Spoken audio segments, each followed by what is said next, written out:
राम राम जी। आत्मा मंथन में आपका स्वागत है। अब हम मूलांक 6 वालों के बारे में प्रेडिक्शन कर लेते हैं। इस स्प्रेड आपके लिए क्या कहता है? अच्छा कहता है तो आगे बढ़ जाओ, ईश्वर का शुक्रिया अदा करना। नेगेटिव कहता है तो मैं हूँ ना, आपको मोटिवेट कर रही हूँ, आपको समझा रही हूँ, उपाय बता रही हूँ, आपको किस तरह से मित्र और शत्रुओं को हैंडल करना है वो भी बताती हूँ। आपने करना क्या, सिर्फ मुझे फॉलो कर लेना। अब तो आपको गुरु मंत्र भी बताती हूँ।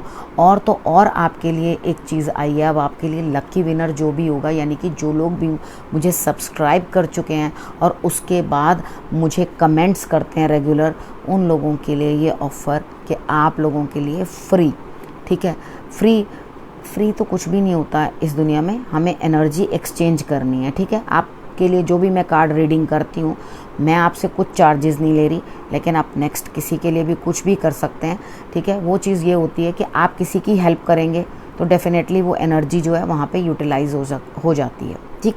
अब उसके बाद बात कर लेते हैं संडे वाली आपके लिए प्रेडिक्शन क्या रहने वाली है।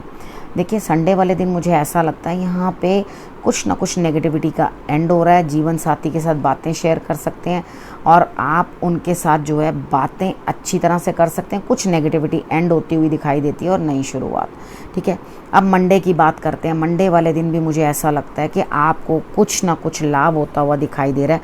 आप उतनी ज़्यादा तीव्र गति से चल नहीं रहे, लेकिन काम के अंदर सक्सेस मिलती हुई दिखाई देती है, ठीक है। कोई आपके लिए कुछ ना कुछ करके आपको कोई ना कोई प्रॉफिट ज़रूर दे जाएगा, ठीक। अब बात करते हैं ट्यूसडे की। ट्यूसडे वाले दिन आपको अंदर से ऐसे लगेगा किसी ना किसी चीज़ पे आपको पछतावा हो रहा है।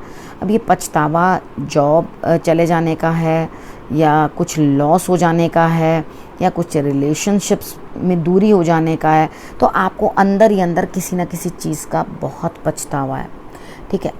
इट्स ओके, चीज़ें भी आपके लिए बड़ी धीमी गति से चल रही हैं, यानी कि एक ऊर्जा नहीं है काम में करने की। कभी अनवेल लग रहा है अंदर से, कभी कुछ लग रहा है, किसी तरह से आपको अच्छा फील नहीं हो रहा, यानी कि दिमाग जो है उसकी भी गति धीमी हो गई। यहाँ पर आपको ये चीज़ समझने की ज़रूरत है कि आपके पास ईश्वर ने कुछ तो दिया है। सेटिस्फेक्शन का लेवल रखो ना, आप सेटिस्फाइड ही नहीं हो। कुछ लोग तो पास तो कुछ भी नहीं होता। मुझे तो ऐसा लगता है आपके पास बहुत कुछ है, लेकिन उसकी तरफ आप नज़र घुमा के देखना नहीं चाहते। जो चीज़ नहीं है आपकी, उसकी तरफ ही आपका ध्यान है। थोड़ा चीज़ें स्लो हो रही हैं, मैंने मान लिया। तो यहाँ शनि का प्रभाव भी आता हुआ दिखाई देता है। तो यहाँ पे आपने करना क्या है, आपने बजरंग बाण का पाठ करना है, उसके बाद हनुमान चालीसा का भी पाठ कर लेना है, ठीक है। आप जितनी हनुमान जी की आराधना मंगलवार वाले दिन करोगे, ऊर्जा का संचार होगा अंदर, और आपके लिए जो है हिम्मत अंदर से आएगी कि आप अपनी परेशानियों से लड़ पाओ, ठीक।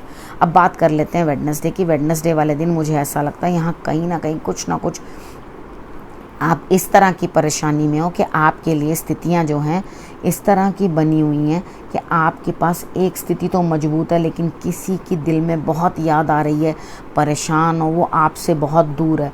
तो जो आपसे दूर है, आप तक दिन साधारण रहेगा, खास कुछ अचीवमेंट रहेगी नहीं वेडनेसडे की। नॉर्मल दिन रहेगा, जैसे हम नॉर्मल खाते पीते चलते फिरते ऑफिस जाना जो करते हैं, साधारण सा दिन रहने वाला है। लेकिन मन जो है वो व्यथित है, अंदर दिल के अंदर किसी न किसी की याद समाई हुई है और आप उसकी याद में डूबे हुए हैं। कोई बात नहीं, जो आप याद कर रहे हैं किसी को, तो आपकी वाइब्स उन तक पहुंचती हैं, ठीक है। तो आप अच्छे मन से गुड वाइब्स भेजें उन तक, ताकि आपके लिए जो है स्थितियां बेहतर बने।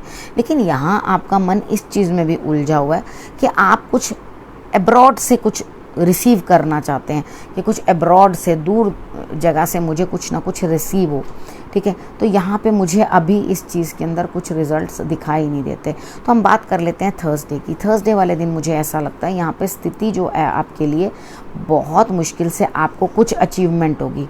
तो थर्सडे वाले दिन अपने पितरों के निमित्त आपको कुछ ना कुछ ज़रूर करना चाहिए। थोड़ी देर ध्यान में भी बैठना चाहिए, ओम नमः शिवाय का जाप भी करना चाहिए, शंकर भगवान की आराधना भी करनी चाहिए, और उसके बाद पितरों के निमित्त भी ज़रूर कुछ ना कुछ करें। तो पितरों के निमित्त आपने क्या करना चाहिए, वो मेरी वीडियोज़ आई हुई हैं, आप उसमें से देख सकते हैं, ठीक है। अब बात करते हैं फ्राइडे की। फ्राइडे वाले दिन मुझे ऐसा लगता है कि आपको जीत तो हासिल हो रही है, आप जो भी कुछ कर रहे हैं, लेकिन फिर भी आपका मन जो है ना डावाडोल है अंदर से।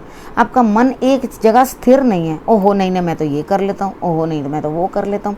थोड़े अपने मन को स्टेबल करने की ज़रूरत है। यहाँ पे फिर से आपने शंकर भगवान की आराधना करनी है और अपने आप को कंट्रोल करने की कोशिश करनी है। आपको मालूम है हम बहुत बड़ी ताकत हैं, हम इस यूनिवर्स का एक हिस्सा हैं। हम अपने आप को खुशियाँ खुद दे सकते हैं, अपने आप को संतुलन दे सकते हैं। हम खुद में पूरक हैं, ठीक है। सब चीज़ हम में ही है और वो तकलीफ़ें भी हमारी ही बनाई हुई हैं। तो उन चीज़ों से निकल के अपने आप को जो है साधने की कोशिश करो, यानी कि एक गंतव्य रखो अपना और अपने आप को उसी पे चलाने की कोशिश करो। अब बात कर लेते हैं सैटरडे की। सैटरडे वाले दिन न्याय होता हुआ दिखाई देता है, लेकिन उसके बाद भी आप संतुष्ट नहीं हैं, अकेले हैं और दुखी हैं, ठीक है। यहाँ पर क्या करना है, ईश्वर का सानिध्य प्राप्त करना आपके लिए बड़ा ज़रूरी है। जब जस्टिस मिले तो भी आप अगर उदास हैं तो फिर किस बात की उदासी, क्यों अकेला रहना चाह रहे हैं, क्यों अकेलेपन में रो रहे हैं।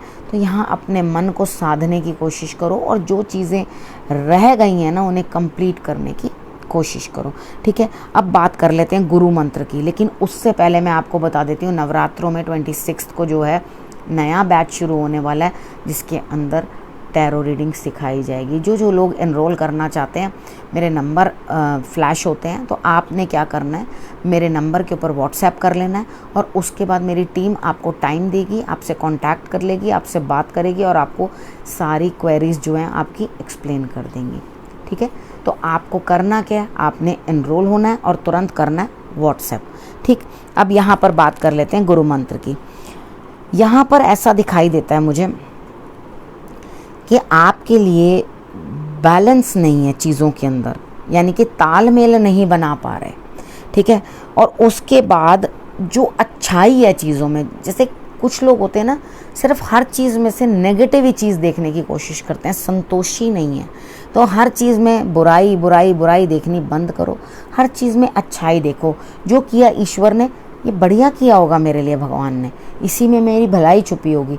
इस तरह का समर्पण ज़रूरी होता है, ठीक है। अगर इसके अंदर मेरी भलाई छुपी होगी, ईश्वर ने मेरे लिए जो भी किया बहुत अच्छा किया। और उसके बाद अपना आपको स्पिरिचुअली और प्रैक्टिकली दोनों तरीके से अपने आप को बैलेंस करना ज़रूरी है, ठीक है। वो बैलेंस कहाँ से आएगा, आपको सिर्फ और सिर्फ मेडिटेशन से, ठीक है। आप अगर मेडिटेशन करोगे तो डेफिनेटली आपके लिए शांति बनेगी, आपकी लाइफ में बैलेंस आएगा और आप प्रसन्न रहोगे, ठीक है। अब आपने करना क्या, रखना अपने और अपने परिवार का बहुत अच्छे से ध्यान। अगले हफ्ते मेरे आने का करना इंतज़ार। तब तक के लिए नमस्कार।